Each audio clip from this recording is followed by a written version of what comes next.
Welcome to the MetaView podcast. Hear these non-fungible conversations. They will yield you great knowledge and perspective. But beware, they might also make your brain go boom. So watch your step, because this rabbit hole goes deep.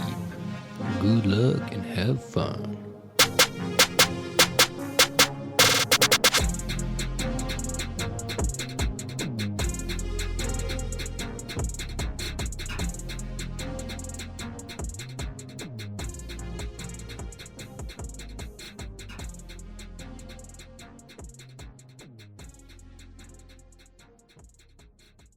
Hey, welcome, Kevin. Hey, Pete. Good to see you. I think the last time I saw you was at LizCon, so it's been a few months. Indeed. How have you been? Busy with all the things, just trying to turn a company into a DAO. You know, same old. Actually, only the Gitcoin grants portion of Gitcoin is becoming the DAO, but trying to figure out how DAOs can work at scale, solve all the governance problems, and been focused on that, but also writing books. So I just wrote this book called Greenpillin, How Crypto Can Regenerate the World, which is kind of like the vision for how we can scale coordination, Web3 era coordination to the world, and hopefully have it be a positive impact on the world. The core unit of that is impact DAOs. So basically any DAO that has a positive impact on the world is an impact DAO, in my opinion. And when you stack them all on top of each other, I see this like pluralistic architecture that could grow to web scale for funding public goods and creating regenerative crypto. So it's been like articulating that, and then also starting to map the territory of impact DAOs with other people in the community. So yeah, those are the most interesting things going on in my life. But honestly, I'm just grinding. I'm like 4 years into the grind of Gitcoin right now, and it's just like a way of life at this point. It's been a lot of fun, a lot of rewarding though also. Would you say it's been going well since you decided to turn it into a DAO? Yeah, I mean, our growth in terms of impact, which is like the KPI that I care about, has been great. If you go to gitcoin.co/results, you'll see that we're up to like $54 million funded for public goods. So that feels great. But I actually wrote this post called The Great Bear, The Great Reset, and The Great Revival, which is kind of about Gitcoin's journey out of consensus, being funded by Paradigm, and then trying to make the DAO the vessel for Gitcoin grants. And so the Great Bear is the 2-year bear market from 2019 and 2020, which I think I met you during the Great Bear. And everyone was very fatigued and very struggling during the last bear market. There was not a lot of money. There was not a lot of enthusiasm. It was really only the true believers. And then the Great Reset happened when we were finally able to raise some capital and get out of consensus, which I'm very thankful to consensus for their early role in funding us. But we were not going to reach our potential for just a consensus project. So Great Bear, Great Reset was getting out of consensus, and like, holy shit, we've got 3 or 4 years of runway now. What do we do with it? We have like all this like programmed PTSD from like having 2 or 3 months of runway for like 24 months and just like grinding 12-hour days for like 2 years. And I've like unwinding that PTSD and like learning to work together, getting all the context out of Kevin's head. That's the Great Reset. And now we're in the Great Revival, which is basically many people joining Gitcoin DAO. I think we're up to between 50 and 100 people that are working more than 30 hours a week on Gitcoin's mission of building and funding public goods. And it's really about like that revival of like, let's get the context out of Kevin's head, out of Scott's head, out of Vivek's head, and like let's actually decentralize this thing. So Kernel is spinning out of Gitcoin. We announced that at ETH Denver. Gitcoin Grants is becoming a DAO. We just announced Grants 2.0 and getting really serious about fraud analysis and anti-Sybil. So that's been happening. But yeah, the Great Revival is kind of the growth of all these different building and funding of public goods. And I don't know which of the experiments are going to work, but we're trying to nurture as many as we can that's responsible. And yeah, the mission remains, I should have just given a quick intro of Gitcoin at the top, but like the mission remains building and funding public goods as it's always been. So yeah, that's kind of how it's going. But we're definitely in like you know that meme where it's like draw an owl and then you draw the 2 circles and then the rest of the meme is like, now draw the rest of the owl. We're kind of in like the draw the rest of the owl stage of making Gitcoin a DAO. Cool, man. And what would you say was the biggest obstacle or the biggest problem just the pure complexity of what we're trying to do. Quadratic funding is novel, and quadratic funding is basically the mechanism behind Gitcoin grants. The way it works is that we run a matching campaign every quarter, and we run that contemporaneously with a crowdfunding campaign. And the way quadratic funding works is that if two projects raise the same amount of money, but the second project gets more money from more contributors, then that second project gets way more of the matching pools. Quadratic funding pushes power to the edges in funding your ecosystem and basically optimizes for the preferences of the poor and the many, as opposed to the rich and the few. And it's this extremely powerful way to build an ecosystem. So we're trying to scale that from just like the Ethereum ecosystem into doing Gitcoin grants for like Tally Cash and Polygon and Uniswap, and ENS is running a Gitcoin grant. So we're scaling outwards into all these different public goods that are all overlapping with each other. And so learning to scale outwards has been the big thing. But also while we're doing that, like while we're flying the airplane, we're trying to replace the engine of the airplane. Because I'm stupid, I built it centralized to start. So now we're rewriting the entire software stack to be a decentralized protocol as opposed to be a platform. And that's got its complexities. There's a bunch of tech debt and like org debt that we're unwinding there, but we have the right resources and leadership to do it now, which feels great. Also, quadratic funding itself, like the formula is easy. You just take the square root of each contribution amount and like add those all together to get the matching amounts. That formula is easy, but there's two very fucking hard like contingencies there. And one is that you have to keep raising money for the matching pool.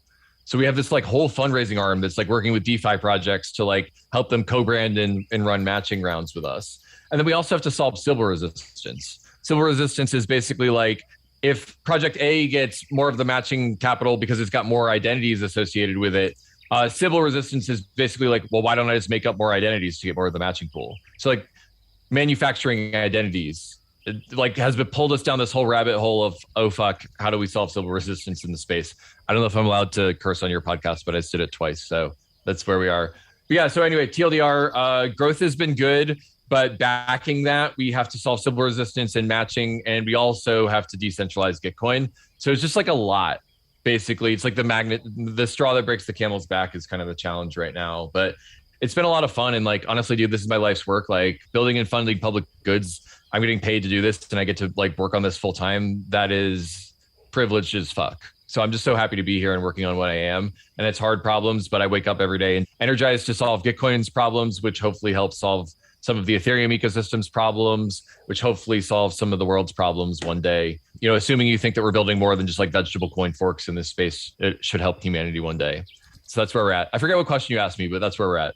No, that's pretty much what I asked. Like, what are the biggest problems turning it into a DAO? Yeah, it's like turning an apple into an orange. Just turn a company into a DAO. It's easy. Just decentralize all the hierarchies and put it on a smart contract and give it a legal structure. And also you have to have a flagship product that is doing well in market while you're doing it. It's kind of like a juggling act also. Right. So you would definitely say that you're not working any less since sort of stepping out of this BDFL role. So BDFL stands for benevolent dictator for life. And a lot of open source projects, their governance structure is that they have a BDFL who hopefully stays benevolent for life. I think if we're going to build the foundation for public goods, then there shouldn't be a BDFL. There should be no centralized control over that. And to be clear, I believe in a pluralistic vision of public goods. Like I embrace CLR Fund and Coordinate and GitPoApp and all these other people who are building public goods. Radical is one of my favorites. SourceCred.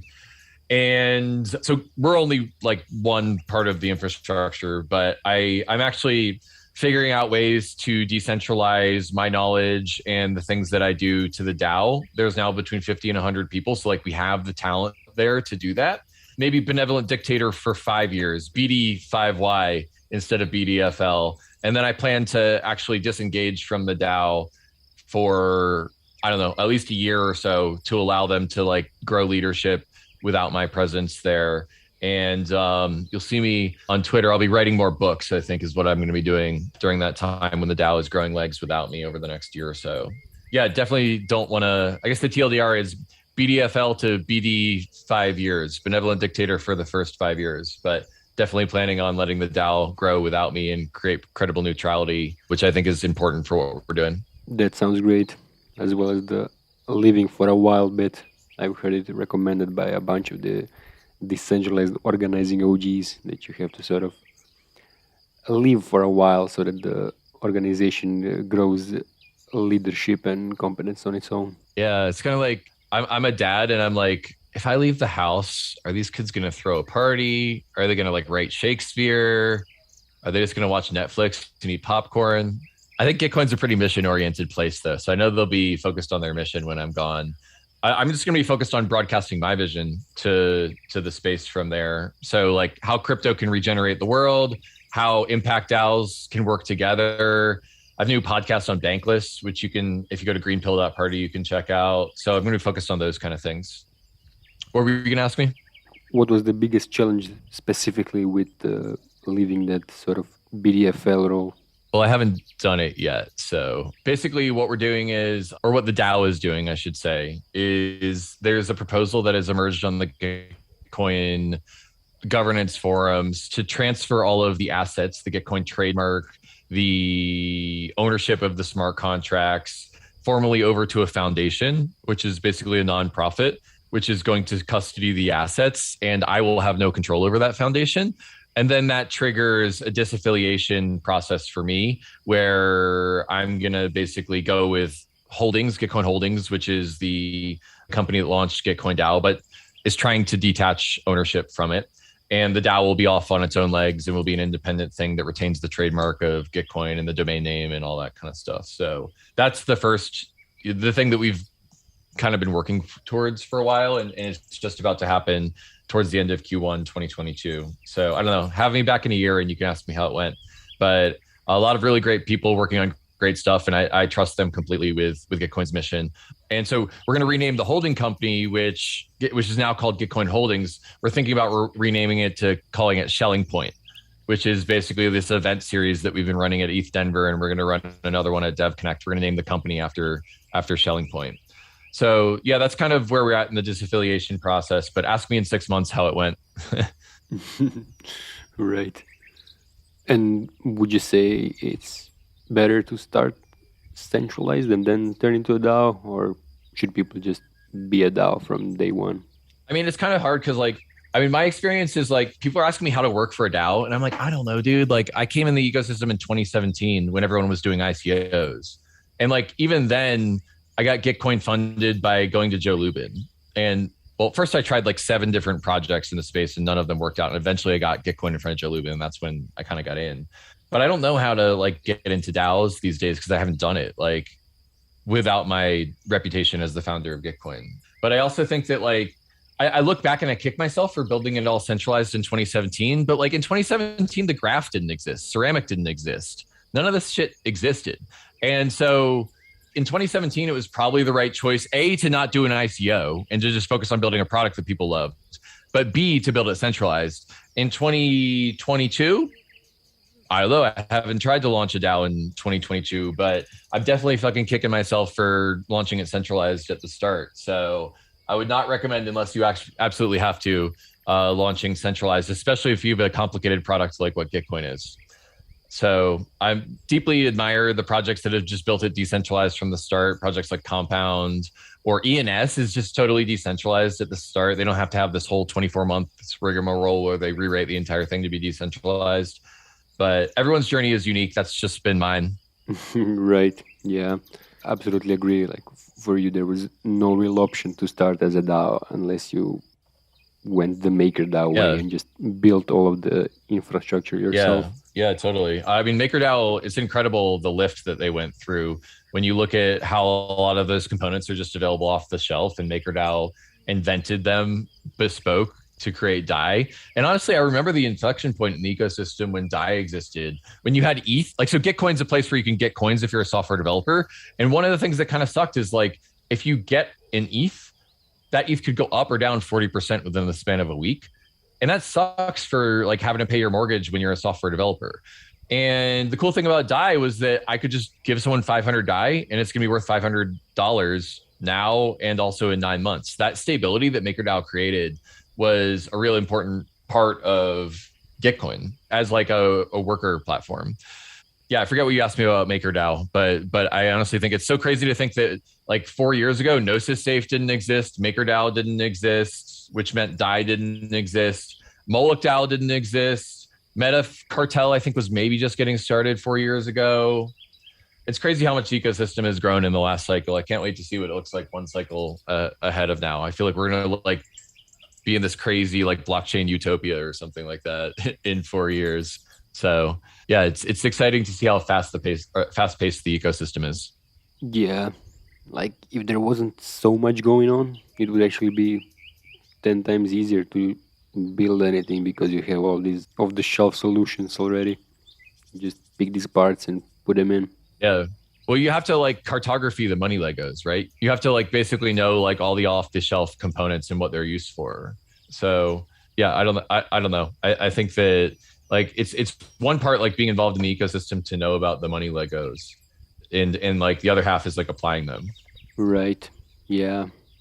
The newcomers unfortunately don't have these maps in their heads. Yeah. And back to the Gitcoin DAO, what would you say is the one thing that really excites you, or that's something that you're looking forward to, or something that scares you, something that you think isn't working? Well, I just like feel the skeleton in my closet of the centralized platform. And it's just like, it's my like original sin is building it centralized from the start. And one of the things that I'm just really excited about is this idea that in Grants 2.0, not only will it be a decentralized protocol. So basically in Grants 1.0, we had this monolith of a centralized platform. Grants 2.0, basically what we're building is this platform, which is basically just a grants registry that's interoperable with other grants platforms and protocols. So retroactive public goods, CLR fund, coordinate, you'll be able to like pub sub grants from each platform. Pub sub just means publish and subscribe. And then on top of that, okay, so we have nothing quadratic funding baked into the grants registry. So we've got a deeply liquid list of projects and how you can fund them. And then we can plug in different types of matching campaigns on top of them. So Gitcoin uses pairwise quadratic funding right now. And how do I know if pairwise is the best quadratic funding matching formula? I don't. In fact, people keep coming to me and they keep on saying, we want to extend your quadratic funding matching engine to do X, Y, and Z. And I say, okay, here's the code. But like, what if we could build an ecosystem of matching tools like Macy quadratic funding, pairwise quadratic funding, retroactive public goods funding, and then have like A/B testing and analytics on top of that? Holy shit. Because now we have this like deeply liquid set of grants registry, and then we have like capital that we're pouring into these different matching mechanisms, and we can kind of like speed run the evolution of what's the best quadratic funding or like way to fund public goods. Like we're basically setting up an arena where we can like battle bots out different algorithms next to each other. And so I just get really jazzed about that world of like, we're building this Schelling point for building and funding public goods.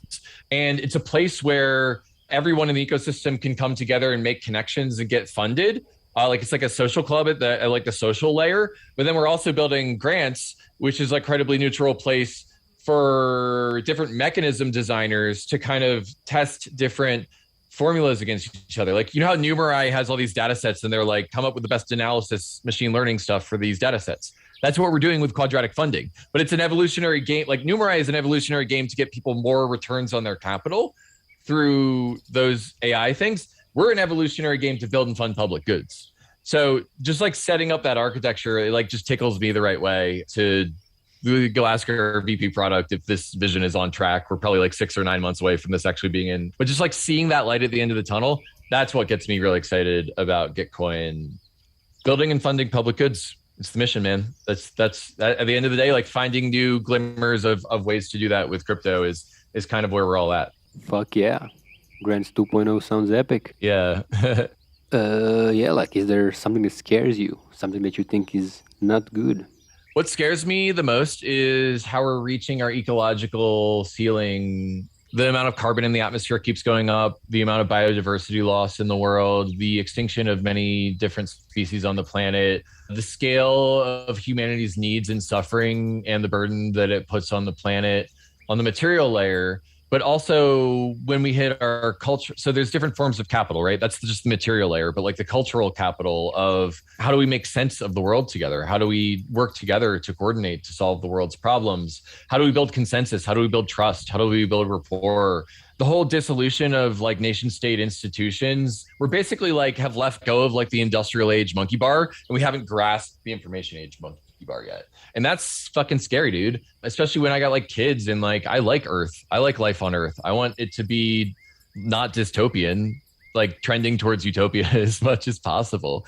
And just the weight of the world, man, that's what gets me down. But I have this kind of like theory that Web3 is this global coordination layer, and that we can coordinate our way out of the problems if we just build coordination mechanisms that kind of like Schelling point people into working together. And I know that sounds like hippy dippy, but I'm actually like deeply thinking about Web3 as an institution, or like an institution, a ground where you can build new institutions on that coordinate to help us solve our problems with our cultural capital, with our intellectual capital, and with our material capital. And so it's kind of like weighing the dismay of the state of the world and humanity's exponential impact by population growth and technology versus the potential of shit, like, you know, Spock would say, like, live long and prosper. We can all coordinate to solve these problems. We can all be rational. And that's, to me, is like our better angels. And that's just kind of what I'm working on. And I'm very privileged to be able to be work on it. Like the fact that I'm sitting here, like, even talking about this with you is fucking awesome. Like I could be working at Subway right now, like making sandwiches. Like I'm extremely privileged to be able to be working on this, but I just really hope that Gitcoin DAO can deliver, and that this ecosystem can deliver on building more than decentralized casinos, because I think that that's the potential for our ultimate impact. That's a great answer. I actually meant specifically for Gitcoin, but this is much better. Gitcoin bleeds into the world. The world bleeds into Gitcoin for me. It's all porous. Yeah. Right. And it also flows perfectly to what I wanted to ask you about next, which is the book. Can you tell us a bit more about that? Yeah. So it's called Greenpilled, How Crypto Can Regenerate the World. I've been prancing around talking about public goods for like 2 years, and it turns out no one who's not a fanboy of Vitalik knows what public goods are. It sounds like an economics lecture. Like, can you imagine if I like cornered you at a party and I was like talking about public goods to you? You'd be like, oh, it sounds like economics, sounds like academics, sounds like work. I just want to vibe. And the thing is that like everyone viscerally understands green pills and regeneration. Like we understand why regeneration is great. And like here's like well, actually your audience can't see the book that I'm showing you, but basically regenerative is anything that has positive impact on the world and that resources grow over time, as opposed to extractive, which is going into the ground, like resources going into the ground down into the right. And so regenerative crypto is all about how do we build a world in which we're coordinating to create positive impact on the world. And basically the layout of the book, I'm actually looking at the table of contents right now. The table of contents is basically why do this? Who's doing this? When are we doing this? So like our moment of opportunity, what is happening, like what are the mechanisms, and also which projects are implementing them, and then like how do you get involved in the movement. So I made the book into a multiplayer game. At the end you can join a Telegram channel, and there's like 400 people in the Telegram channel. It just got translated to Mandarin, and there's Spanish and French and Indonesian, and I forget what other languages people are forking the book into, which is really cool to like make it into a multiplayer game. Like it's really the green pill game that I'm like call and responding with the audience on. And so that's been a lot of fun. And yeah, it's just creating a Schelling point for people to understand how crypto can regenerate the world. And I think that it's been a lot of fun. So Green Pill is all about theory of how to regenerate the world, how to solve coordination failures. And we're working on a second book right now called the Impact DAO Cartography Club. And basically what that is the atomic unit of crypto being good for the world is impact DAOs, DAOs that are creating positive externalities for the world. And so what we want to do is we want to map them all. We created this like Notion database of all of them. There's 150 of them. Which ones are actually having impact today? Which ones have promise for the future? What mechanisms are they using? And then creating a resource for people who are entering Web3 that want to create positive impact to go find impact DAOs with each other. So that's the Green Pill book. The Green Pill book is a priori knowledge. It's theoretical knowledge. The impact DAO book will be empirical. This is what's actually happening on the ground. And then we're going to hopefully drop those at Dev Connect in the next month or so. So yeah, that's the book. You can get it at greenpill.party. And I've got digital and physical copies that are available there. So curious for people's feedback if they read it. I love it. Anita got one. I haven't got one yet. Cool. I'll send you one. But I love it. I love the meme itself as well. It's so good, man. So much better than public goods. I love public goods, but like the thing is that like unless you're deep in the Web3 rabbit hole, you don't understand what they are. And so we need more visceral ways of scaling our impact to the world. Absolutely. Yeah, that's kind of why we went that direction. Makes sense. All right, we got a minute left. Schelling point. Sheila's Schelling point. Totally. So do you know what a Schelling point is in game theory? I do, but go on. So a Schelling point in game theory, I'm just gonna say it because your audience might not. So Schelling point is like a game theoretic focal point where people choose to gather regardless of their ability to coordinate. Like if we went camping together, then a Schelling point would be like the campfire at night. Like no one has to be told that we're going to gather around the campfire at night. It's just obvious because of the way the space is lit and the space is set up that the campfire is the Schelling point. And so there's game theoretic focal points all over our world. In fact, this podcast that we're recording is a Schelling point for people to learn about my work and for you and I to come together. And I don't know what kind of people are going to gather around that. But so yeah, Schelling point is a game theoretic concept where people can gather. And Gitcoin's been hosting these events called Schelling points at ETH Denver. And then we're going to do another one in Amsterdam, where basically it's just people coming together trying to use crypto for good, just a gathering place for that to happen. And then all these sparks fly. Once you have the Schelling point and you create the container, all these different sparks fly. So it's been a lot of fun to host those events. If you go to twitter.com/schellingpoint_, then you can check out Schelling Point and you can go to schellingpoint.gitcoin.co. Applications just opened for speaking at the Amsterdam event. So yeah, just trying to create that container for people to come together and talk about using crypto for good. And that's what Schelling Point, the event series, is. But it's also a fun little like mimetic accident that I get to keep like teaching people what Schelling points in game theory are because we're promoting our event. It's like a little positive externality there. So it's been a lot of fun. Fuck yeah, man. I will definitely apply to speak and hopefully see you there. Yeah, sounds good. Yeah, really great to be here. Let's do these like once a year. You've got an episode with me like a year ago. We'll do one in 2023, and it'll be like a progression of where metagame's at and where Gitcoin's at. I'm looking forward to it. Let's do. All right, man.